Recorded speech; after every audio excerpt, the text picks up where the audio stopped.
আসসালামু আলাইকুম। আমি আজকে আপনাদের দেখাবো চেনা আলুর চপ কীভাবে তৈরি করবেন তার রেসিপি।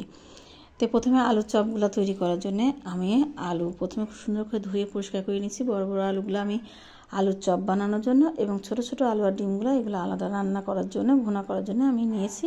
আমি একসঙ্গে প্রেসারে দিয়ে দিচ্ছি। এই একসঙ্গে প্রেসারে দেওয়ার জন্য আমি সবগুলো একসঙ্গে ধুয়ে রেডি করে নিয়েছি, আলু এবং ডিমগুলা।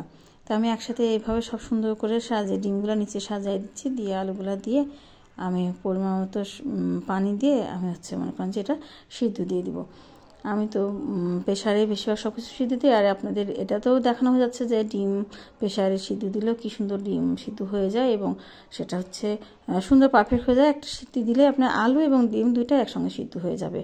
আর অল্প সামান্য 1 চামচ মতো লবণ দিয়ে দিলাম। দিয়ে এই লবণটা দিলে ডিমের কুসুমটা এক জায়গায় থাকে, মধ্যেখানে সুন্দরভাবে থাকে এবং সিদ্ধটাও খুব পারফেক্ট সুন্দরভাবে হয়ে যায়। তো আমি এখন প্রেসারের সিটি আগুন চুলায় দিয়ে দিলাম। এখন একটা সিটি ওঠার অপেক্ষা। সিটি উঠে গেলে এখন এই যে আপনাকে ঘুরে দেখাচ্ছি, দেখেন কত সুন্দর। পানিটা খুব বেশি পরিমাণ দিবেন না, আবার একদম কমও দিবেন না, আলুর অর্ধেক পর্যন্ত দিলেই হয়ে যাবে। আর আমি এখানে কড়াইতে আলু ভর্তা করার জন্য একটু পেঁয়াজ বেরেস্তা করে নিচ্ছি। যে আলুর চপটা বানানোর জন্য যে পেঁয়াজটা নিব সেটা একটু ভেজে নিচ্ছি। এটা ভেজে নিলে হবে কি, আপনি আলু চপটা তৈরি করে অনেকদিন পর্যন্ত নরমাল ফ্রিজে সংরক্ষণ করে রাখতে পারবেন। চপ আকারে বানিয়ে রেখে দিলেন, তখন আপনি যখন বেসন গুলাবেন প্রতিদিন অল্প অল্প করে ওখান থেকে নিয়েই আপনি বেসনের মধ্যে চুবাই ভেজে নিতে পারবেন। ওই জন্য আমি পেঁয়াজটা ভেজে নিয়েছি। এখন আমি দিলাম মধ্যে চিলি ফ্লেক্স, তারপরে দিলাম একটু বিরিয়ানি মশলা, একটু চাট মশলা আর একটু ভাজা জিরা গুঁড়া আর পরিমাণ মতো লবণ। আপনি যতখানি কালার দেবেন সেই পরিমাণ লবণ দিয়ে এখন আমি সুন্দর করে এটা মশলায় নেব। পেঁয়াজের সঙ্গে সুন্দর করে মশলায় নিয়ে এর মধ্যে দিয়ে দেবো তেল। কিছুখানি প্রথমে দিয়েছি, তারপরে দিব আমি আলু মাখানোর পরে। তো এখন আমি এই পর্যায়ে তেল দিয়ে আমি এটাকে খুব সুন্দরভাবে মাখায় নিব। এই মাখায় নিচ্ছি। এখন এটা যখন মাখানো হয়ে যাবে তারপর আমি এর মধ্যে আলুগুলা দিয়ে আবার আলুগুলা সুন্দরভাবে মাখায় নিব।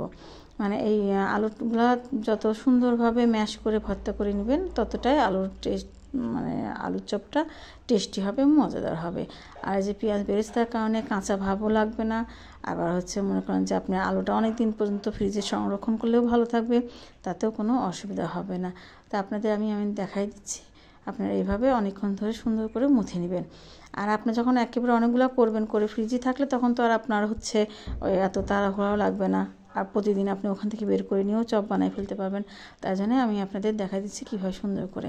আর এই আলুটা আমি আলাদা করলাম একটু আলুর চপ ডিম চপ বানানোর জন্য, একই আলু দিয়েই তাই ওটা সরাই রাখলাম। আর এটা আমি আলুর চপের জন্য এখন এর মধ্যে আমি একটা আস্ত ডিম সিদ্ধ দিয়ে দিলাম, দিয়ে এটাকে সুন্দর করে মাখায় নিচ্ছি। এই বিরিয়ানি মশলা এবং চাট মশলা আবার জিরা গুঁড়ার সাথে ডিম গেলে এই আলুটা দিয়ে একটা খুব গরুর মাংসের মতন একটা স্বাদ ঘ্রাণ চলে আসে। তো এই জন্যে স্বাদটা একটু বেশি ভালো লাগে। তারপর আমি এখন এর মধ্যে নিচ্ছি বেসন 4 টেবিল চামচ আর নিচ্ছি আমি চাউলের গুঁড়া 2 টেবিল চামচ।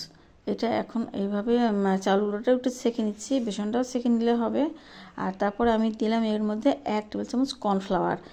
4 টেবিল চামচ বেসন নিলে আপনি 1 টেবিল চামচ কর্নফ্লাওয়ার দিবেন, তাহলে এটা ভাজিতে অনেকক্ষণ মুচমুচে থাকবে। তারপরে দিয়ে দিলাম আমি হাফ চা চামচের একটু বেশি বেকিং পাউডার আর হাফ চা চামচের একটু কম বেকিং সোডা। আর দিয়ে দিলাম 1 চা চামচ মরিচের গুঁড়া, 1 চা চামচ হলুদের গুঁড়া আর 1 চা চামচ লবণ। আর এর মধ্যে একটু চাট মশলা দিলাম আর আদা বাটা, রসুন বাটা, আদা বাটা এবং সামান্য জিরা বাটা। এগুলো সব একসঙ্গে দিয়ে আমি একটু পানি দিয়ে ব্যাটারটা সুন্দর করে তৈরি করে নেব। অল্প অল্প করে পানি দিয়ে তৈরি করবেন, কারণ ব্যাটারটার মধ্যে আমার কর্নফ্লাওয়ার গেছে আর যে বেকিং সোডা গেছে, এই জন্যে ব্যাটারটা হালকা একটু মোটা করতে হবে, খুব পাতলাও না খুব বেশি ঘনও না। তাহলে হবে কি, ওই তেলের মধ্যে দিলে ব্যাটারটা খুব সুন্দর থাকবে। আর যেহেতু বেকিং সোডা দেওয়া, ব্যাটারটা পাতলা হলে এড়া এড়া মতো হয়ে আপনার আলু বের হয়ে আসবে। কিন্তু আপনার যদি ব্যাটারটা একটু একটু মিডিয়াম হয়ে যায় তখন আর আপনার বের হয়ে আসবে না। আর এই পর্যায়ে যখন সব শেষে আমি একটু গরম তেল, আপনার যে তেল ভাজার জন্য রেডি করছেন সেই গরম তেল এর মধ্যে একটু দিয়ে দিবেন, তাহলে এই ভাজিগুলো অনেকক্ষণ যাবত খুব মুসমুসা থাকে এবং খেতেও খুব স্বাদ লাগে। তা আমার তৈরি হয়ে গেল। এখন আমি এক এক করে এইভাবে ভেজে নিচ্ছি আলুর চপগুলো।